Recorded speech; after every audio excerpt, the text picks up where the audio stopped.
Bonjour les amis. Alors je vous retrouve sur mon nouveau spot. Ça fait quelques temps que je suis ici. Ça va faire 7 jours aujourd'hui. J'ai un petit peu squatté le coin parce que franchement j'étais trop bien. Et surtout qu'il y a eu une grosse tempête en fait. Pendant une semaine là il a fait que pleuvoir. Donc c'était pas trop la peine de sortir et de vous filmer ça quoi. Parce que déjà j'ai pas beaucoup fait de sortie du coup. Enfin on est quand même allé à la plage.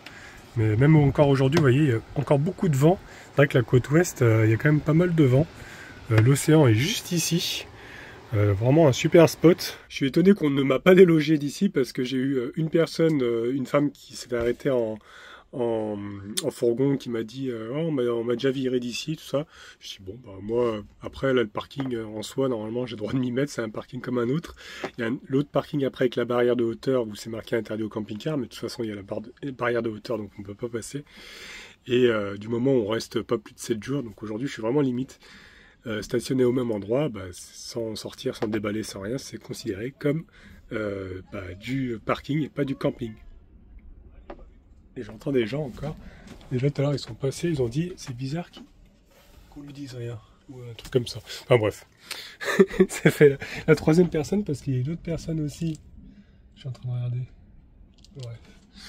Enfin je suis en train de regarder. Les gens ils passent, ils font un peu des réflexions. Parce qu'il y avait aussi une autre personne un peu aigrie d'ailleurs le matin. Alors je sais pas trop s'il était un peu speed quoi. Un peu bizarre. Qui me dit déjà pas de bonjour. La police municipale, si elle vous voit, elle va vous mettre une amende. Je dis non, ça va, pas de souci. Et puis il est parti un petit peu énervé sur les chapeaux de roue. Bon, après je sais pas trop dans quel état d'esprit il était.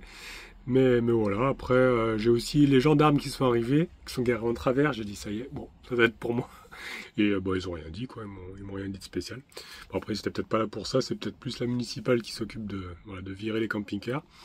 Mais honnêtement, moi on m'a rien dit, moi je respecte le truc, je déballe rien, je suis stationné simplement, voilà, je fais pas de boucan, au contraire je ramasse les déchets, et puis voilà. Donc voilà, j'étais vraiment bien ici, mais j'ai envie de bouger un petit peu quand même. Et on va commencer déjà, je vais vous montrer quand même le spot, parce qu'il y a des bunkers ici, des blocos.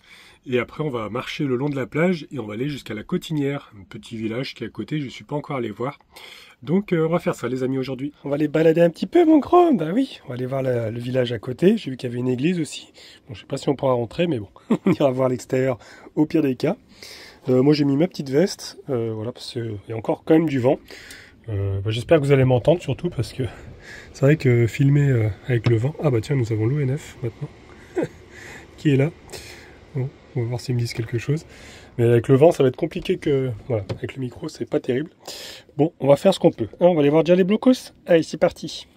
Regardez, pour vous montrer le spot, donc là c'est un simple parking, un bord de route comme ça. Puis là-bas, donc on a la barrière de mètres, quoi. Ils sont garés les voitures avec un panneau interdit au camping-car, avec toute la loi, tout ça. Mais bon, moi comme je vous ai dit, je suis du côté où il n'y a pas la barrière, il n'y a pas le panneau. Et puis ça reste un bed parking, c'est pas non plus une zone protégée parce qu'il y a les maisons à côté, il y a même un camping pas très loin, donc je suis pas en pleine nature non plus, je suis pas parti dans des sentiers à explorer sans respecter les zones naturelles, quoi. En plus je crois pas ici que ce soit une zone naturelle, à part si on part sur la dune après derrière les grillages, oui, mais ici ça reste un bête bord de route quoi. Donc là il y a un petit sentier qui mène aussi au blocos, il y en a beaucoup et ça a été un peu squatté, ils ont été pas mal tagués malheureusement. On va déjà passer par la plage pour en apercevoir aussi là-bas. J'ai fait exprès en même temps de passer devant l'ONF pour voir s'il allait me dire quelque chose, s'il m'a vu sortir, mais il m'a rien dit. Voilà, écoutez ici c'est la pêche à pied, vous voyez ils nous ont mis des panneaux ici, donc il y a pas mal d'espèces, par contre il y a des espèces qui sont protégées, vous voyez. Il y a le crabe de rocher, apparemment c'est une espèce qui est devenue assez rare. Et ici c'est vrai qu'il y a beaucoup de gens qui viennent pour ramasser les coquillages, tout ça. Ils ont mis d'ailleurs ici, vous voyez, la taille, ils appellent ça la maille. C'est la taille minimum pour être pêché quoi. Donc on a les crevettes, on a les moules, les huîtres, les crabes, les araignées aussi. Voilà. Et ils nous disent, voilà, ici on a un plan en fait, avec les espaces plutôt réservés justement, c'est surtout pour la pêche, c'est interdit de pêcher. Et là c'est les espaces plutôt rocheux, là c'est les sables, les plages de sable, Et c'est pas mal, du coup on a un peu un plan pour savoir où chercher voilà, les crustacés. Bon après c'est pas trop mon truc, hein. Je mange pas non plus de poissons, hein. Toi non plus gros tutu. Pas de crevettes non plus. Et les petites crevettes comme ça j'en ai vu, bah alors là elles font 3 cm, mais moi j'en ai vu des microscopiques, enfin des toutes petites, dans des flaques. Je vais vous montrer si j'en vois. Mais voilà, on va aller déjà voir la plage. Vous voyez je suis vraiment à côté, hein. Le CC est là-bas, hop, juste là-bas au fond, derrière l'arbre. Et puis la plage est là quoi. C'était vraiment trop cool d'être ici. J'avais vraiment vu des couchers de soleil incroyables.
Alors, ce qui est bien, c'est que c'est une plage vraiment où il y a beaucoup de chiens qui passent. Bon, malheureusement, Gros Toutou, il n'a pas pu se faire trop de copains parce que les gens, en général, rattachent leurs chiens quand ils voient y arriver Gros Toutou. Il y a eu quelques rencontres quand même, mais c'est vrai qu'il impressionne, donc les gens ont un peu peur, ils ont des a priori sur les gros chiens comme ça. Ici, j'ai l'impression. Voilà, donc Falcor n'a pas fait non plus trop de copains-copains. Mais voilà, au moins il est en liberté. Ici c'est vrai qu'il n'y a pas trop, enfin c'est pas vraiment une plage quoi, c'est plus pour la pêche à pied. Du coup bah voilà, ils disent rien pour les toutous, c'est ça qui est cool, c'est une côte un peu sauvage quoi. Ah, je suis trop content parce qu'enfin le soleil sort de ces nuages, j'en avais marre de la pluie de ces dernières semaines quoi. Ah regardez-moi ça, ah, l'océan est magnifique, j'adore. Du coup le village qu'on va aller voir après, il est tout là-bas au fond, la Cotinière. On va aller voir ça, mais je voulais vous montrer déjà les blocos.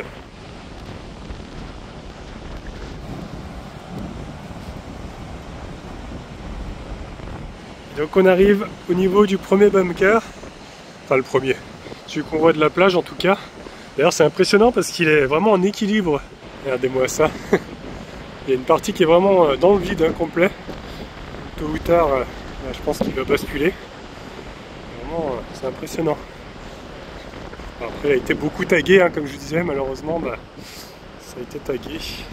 Il y aurait apparemment pas mal de squats ici. D'ailleurs, en baladant, j'ai trouvé des toilettes sèches quelque part. Peut-être quelqu'un qui vit ici, dans un bunker, je sais pas. Mais ouais, j'ai vu l'installation de toilettes sèches. Vous voyez, là, on est sur la partie supérieure. On voit le toit, avec quelques ouvertures d'aération. L'entrée devait se faire par ici, mais il y en a certains qui sont condamnés. Hein. Puis, avec la végétation, là, les ronces, tout ça. Impossible de passer, mais ouais. L'entrée devait se faire ici. Donc il y a une ouverture là aussi. Ah, et là je l'avais pas vu celle-ci. Là-bas aussi. On avait protégé un peu du vent ici, c'est bien. Avec la végétation. Et ouais, il y a un autre bunker en bas, c'est là-bas, je crois que j'avais vu les toilettes sèches. Là juste à côté on aperçoit des constructions, c'est des. Apparemment ça fait partie du camping, ça doit être une sorte de yourte, je sais pas. Une sorte de mobil-home. Donc le camping est vraiment juste là en fait. Ah mon gros titou, bah ouais. T'aimes bien t'amuser ici, hein? Bah ouais. L'autre jour il m'a fait peur en plus, il était parti dans les buissons. Et puis moi je suis parti dans l'autre sens, j'ai pas fait attention qu'il me suivait plus. Et puis je me retourne, je le vois plus, je l'appelle. Oh, j'ai eu peur. Et puis j'ai cherché, je gueulais. Puis au final, il était retourné au camping-car. Hein gros titou, tu m'avais fait peur ce jour-là, hein? Bah ouais, t'étais parti je sais pas où, et puis après je te cherchais, et au final t'étais retourné au camping-car, tu m'attendais là-bas. Un petit père? Bah ouais. Oh là là. Il n'y a que le premier jour où je suis arrivé où il n'y avait pas de vent, après il y a eu tout le temps du vent, et de la pluie surtout. Mais je pense que c'est un peu voilà, la côte ouest, comme on est face à l'océan comme ça. Il y a beaucoup plus de vent que l'autre côté de l'île. Donc ouais, je pense que je vais passer encore la journée ici, visiter la côtière, puis on va bouger après. Je vais vous montrer les autres blocos. C'est vrai qu'il y a pas mal de bouts de verre par contre. Alors ouais, je vais vous montrer ça, mais je vais pas trop explorer parce qu'il y a beaucoup de bouteilles cassées. Ouais. Vous voyez, il y en a un qui est juste ici. C'est vraiment caché dans la végétation. Bah, les fameux toilettes sèches que je vous disais. Et voilà, je fais gaffe où je mets les pieds parce qu'il y a plein de petits bouts de verre. C'est pire autour des bunkers, donc on peut pas trop approcher. Vous voyez, ici on voit aussi la cheminée d'aération, l'entrée, là-bas il y a une porte, puis même un vieux escalier. Il y en a encore un ici, j'avais même pas vu. Oh, il est immense. Ah, là c'est ouvert, vous voyez les portes. Là-bas aussi. Ah, c'est impressionnant qu'il y en ait autant ici. On voit un vieil escalier aussi là-bas. Il y en a vraiment beaucoup qui sont cachés du coup dans la nature comme ça. Bon bah finalement il fait quand même assez chaud malgré le petit vent qu'il y a là. Vu qu'il y a le soleil aujourd'hui, ça fait trop plaisir. Je vais repasser au CC, je vais enlever la veste du coup. Hop, voilà. J'en ai profité pour regarder sur le pare-brise, ça va. J'ai rien du tout. Ah, c'est bon, nickel. Sans en journée, normalement, ils peuvent rien dire, c'est que la nuit. Après, je comprends pas trop la logique d'avoir mis interdit au camping-car alors qu'ils ont mis une barrière de 2 mètres ici. Donc, voilà. Le panneau est après là où je suis garé, donc normalement, on peut rien dire. Oui, on y va, on va aller voir la côtière. Bon, allez, on va maintenant traverser la plage. Il y a beaucoup de vent, hein. Je sais pas si vous m'entendez bien. Bon, je vous reprendrai si c'est un peu plus calme par là-bas.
Alors ça, il y en a plein sur la plage et j'ai pu voir, donc c'est des œufs de raie ou de requin apparemment. Tout peut-être de raie, je pense ici. Il y a vraiment beaucoup.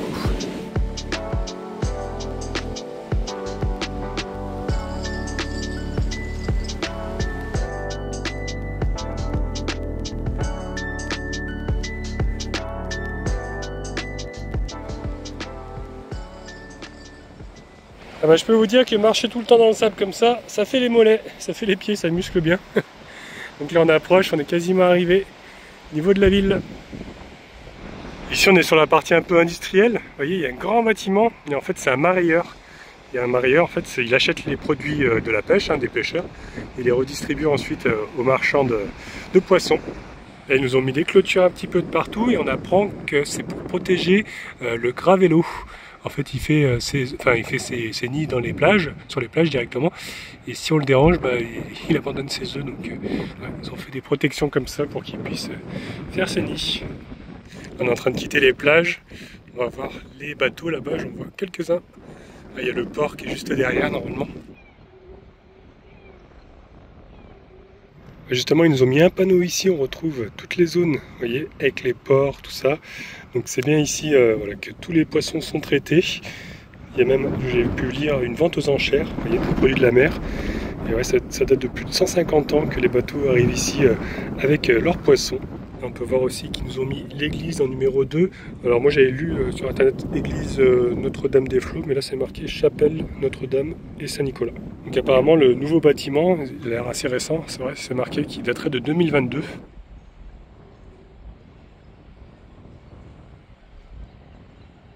Il y a tout un circuit qu'on peut suivre. Là-bas, je vois que c'est marqué le Belvédère. Ils ont marqué au sol les endroits où on a le droit de marcher, pour ne pas déranger non plus ceux qui travaillent ici. Allez, ici en plus, ils ont mis plein de panneaux comme ça.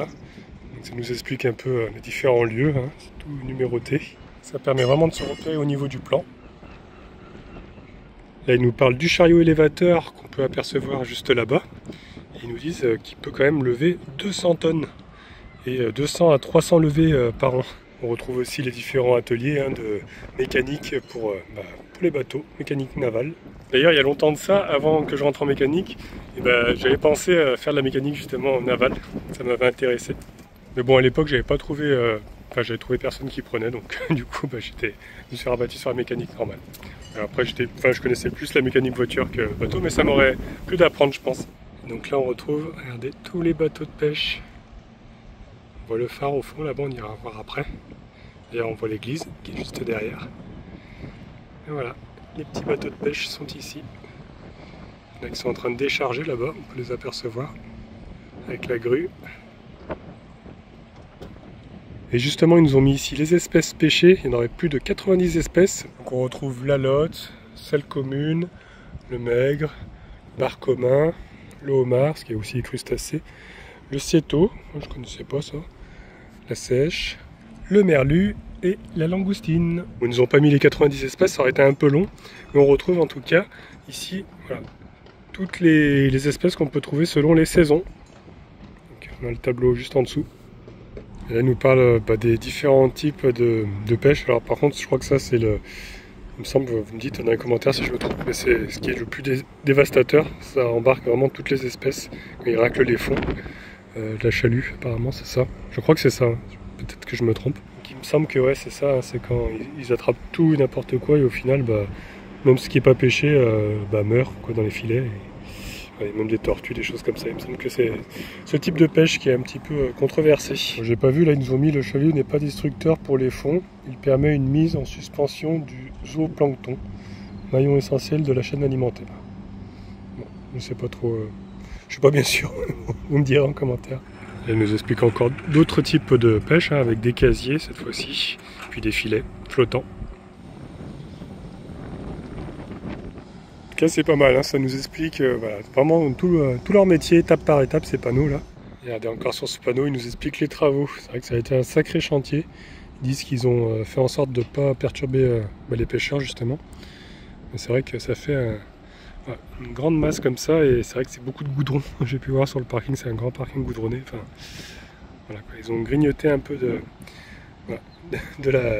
l'océan quoi, hein, pour créer, parce qu'à la base c'était comme ça. Pour créer cet endroit. Et là, le dernier panneau nous explique, voilà, zone de pêche. On retrouve les poissons qui sont pêchés sur l'île de Léron et autour. Nous, on est par là. Il y a peut-être des chances qu'on voit des poules pipotes. Là, on peut continuer sur la digue. En fait, on peut voir les bateaux passer ici. C'est là où ils rentrent pour aller dans le port, tout simplement.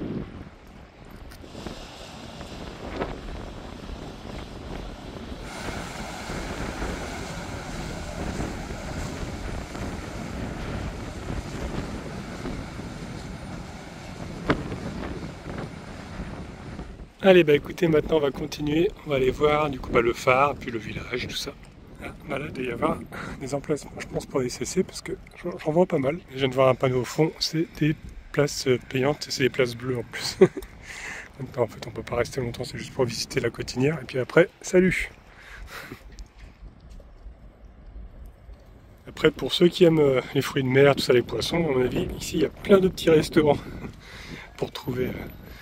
de quoi se rassasier, vu qu'on est juste à côté du port. Donc là on arrive à un autre port, il y a quelques bateaux de pêche, quelques voiliers, il y a aussi surtout des bateaux de plaisanciers, hein. C'est plus le côté plaisancier ici.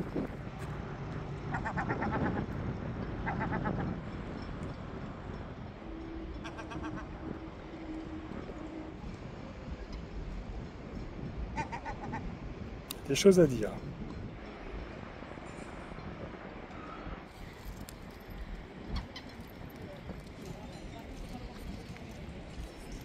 Et ici, regardez ce bâtiment, en fait, c'est l'ancienne criée qui était là de 1910 à 1973.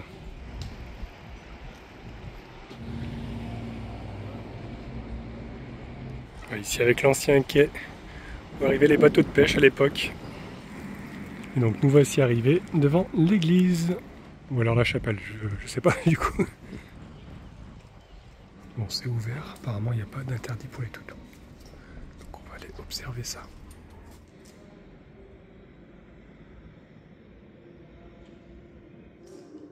Elle n'est pas très grande, mais j'aime bien, ça change de ce qu'on voit d'habitude.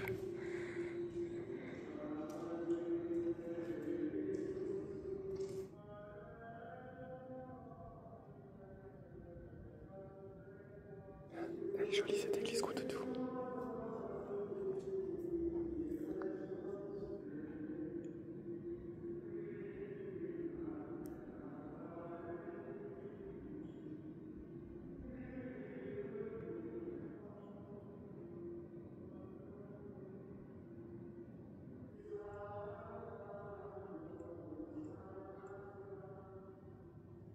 Regardez-moi ça, les vitraux sont magnifiques.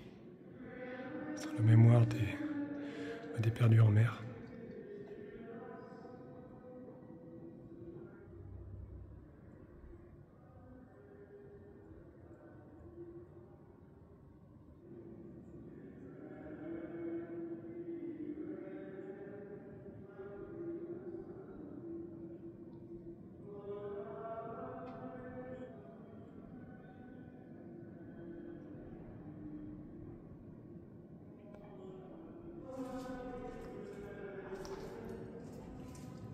Donc on apprend qu'il y avait une première chapelle Saint-Nicolas qui était en fait située au centre du village, mais elle n'a pas été reconstruite en fait après la guerre de 1568. Apparemment elle n'aurait pas entièrement disparu, resterait les fondations, un rectangle de 6 mètres sur 15.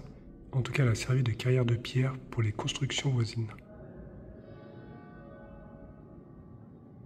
Ensuite, c'est en 1952 qu'ils ont construit une seconde chapelle sur une parcelle de 500 mètres carrés qui a été offerte par la famille Martin. Elle a été consacrée en 1957, malheureusement, 3 ans seulement après son ouverture, les murs se fissuraient. En fait, le terrain était trop marécageux, donc c'était trop d'entretien pour la réparer, donc c'était pas la peine. Ils ont arrêté, ils l'ont fermée en 1960. Et finalement, le domaine public maritime accepta de vendre un terrain situé juste en face du port. Et c'est là qu'ils ont construit du coup la chapelle où on se trouve. Plusieurs études qui ont été faites par Jean Kieffer, architecte parisien. Et la magnifique charpente qu'on a pu voir tout à l'heure, elle a été construite par René Chédozo, qui habitait au Boulassier. C'est une commune de la Bray-les-Bains. Après, il ne l'a pas construit tout seul, il a fallu une vingtaine de bons menuisiers pour l'aider. Et c'est en 1970 que Monseigneur Verdet, évêque de La Rochelle et de Saintes, qui a béni les cloches de la Cotinière en les appelant chacune par leur nom, d'où l'expression baptême des cloches. Donc la première fait 165 kg, elle donne le mi bémol, la seconde 125 kg, elle donne le fa, et la troisième 85 kg, elle donne le sol. Et donc les vitraux ont été créés par Jean Lesquib, ils ont été réparés aussi par l'atelier Saint-Joseph à Ruffec. Toutes les croix qu'on a pu apercevoir tout à l'heure, en fait c'est les croix qui sont dédiées aux marins disparus en mer et à leurs sauveteurs. Ici, on a une maquette de la chapelle. On peut voir justement la structure en bois, la charpente. Magnifique. Vous voyez, il y a encore un article dans le journal ici, 2025, le 6 juin. Ils nous disent de soutenir l'église parce qu'il y aura 90 € de travaux pour le clocher. Apparemment, le clocher serait usé, il faudrait le restaurer. Voilà pour l'histoire de cette petite chapelle qui est magnifique.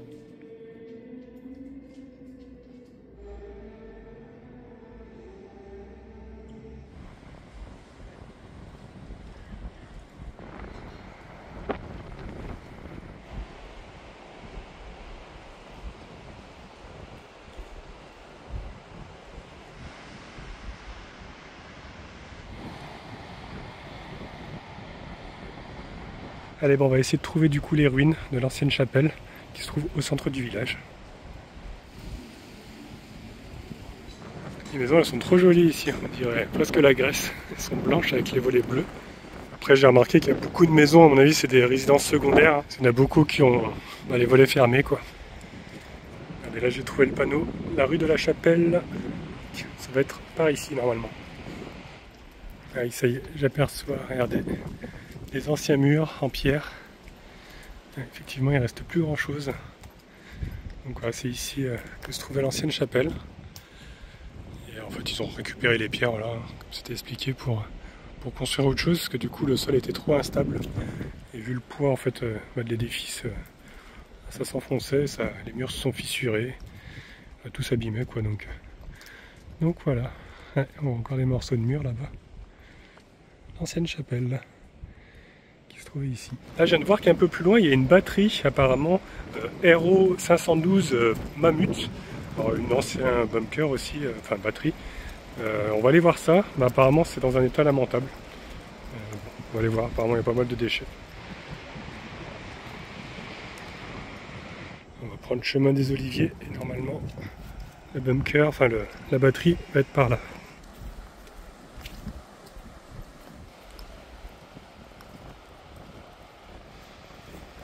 Ça y est, je l'aperçois. Il est juste là-bas. Je sais pas trop si c'est par ici qu'on y accède. Pas l'air d'avoir trop de chemin. Ah bah si, ils nous ont mis ici un panneau avec un QR code, bunker.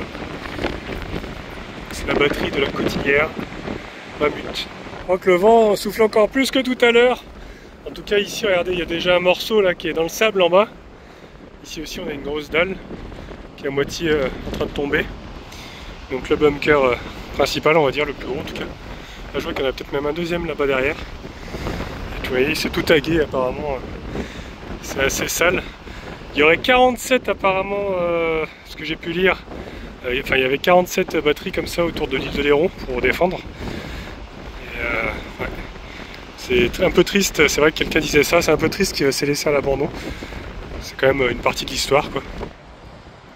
Il y a encore plein de morceaux de verre ici là. Les gravats, enfin, les gens ne respectent pas quoi. Je pense qu'ils ont mis ça pour essayer de grimper à l'intérieur. Voilà, je n'ai pas m'y aventurer parce qu'il y a vraiment plein de verre ici. Là c'est pareil. Ils ont cassé plein de bouts de verre. En gros du tout c'est dangereux ici, hein. Ils sont bêtes ces humains. Ils ont lancé plein de verre. C'est peut-être faire le tour par ici. Ça m'a l'air un peu plus propre. Regardez, on l'aperçoit un petit peu mieux par là, malgré les graffitis. Là-haut, on voit une forme un peu circulaire. Je me demande si c'était pas un canon qu'il y avait là-haut. Ouais, en tout cas, c'était une tour de surveillance, hein, je pense. On voit qu'il est sur l'océan là-bas. Donc là, on a d'autres infos. C'est le bunker Anto qu'on a pu voir ici.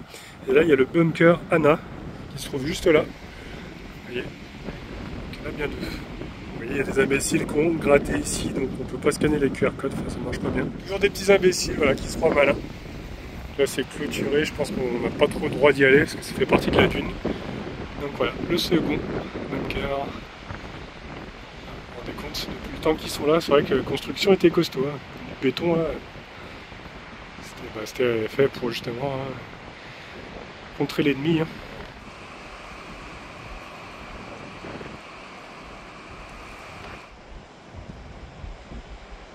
Bon bah les amis, je vais faire demi-tour, je vais retourner tout doucement au camping-car.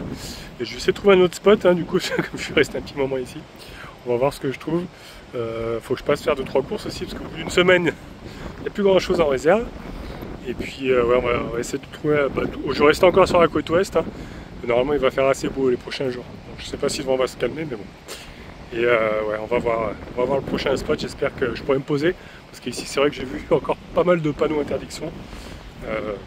Pour le moment, on me dit rien. Après, c'est entre guillemets basse saison. Mois de septembre, ça va encore, on va dire.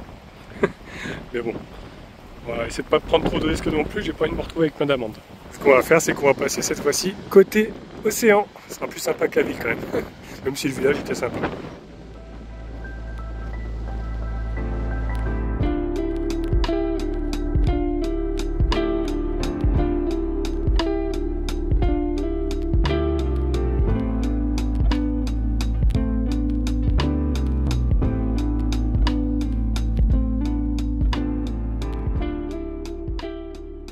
Bah écoutez, le monsieur avec la dame qui est juste là, il est venu me saluer, c'est un abonné.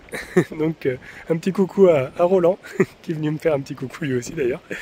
Voilà, c'était rigolo. Il m'a dit bah je continue à te suivre, il a suivi le périple à Tahiti, tout ça. Et voilà, il est venu nous saluer, c'est sympa.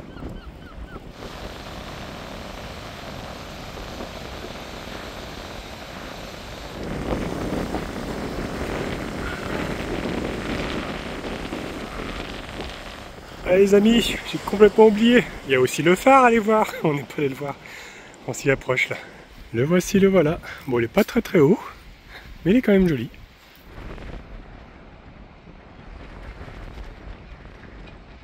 Bon, ben on s'est recroisé avec Roland. Du coup, on a fait une petite photo au niveau du phare.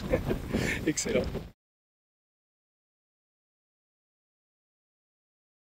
Bon, ben nous voilà enfin arrivés au camping-car. Ouf, bah, je vous dis, je vais avoir des courbatures ce soir. Un gros tutou. Qu'est-ce qu'il sort là-bas? Hein? Allez, viens, on y va. Je pense que lui aussi va être fatigué ce soir. Bon, apparemment, j'ai pas l'impression qu'il y a de monde sur le pare-brise. Je regarde toujours en arrivant. Mais bon, ça a l'air d'aller.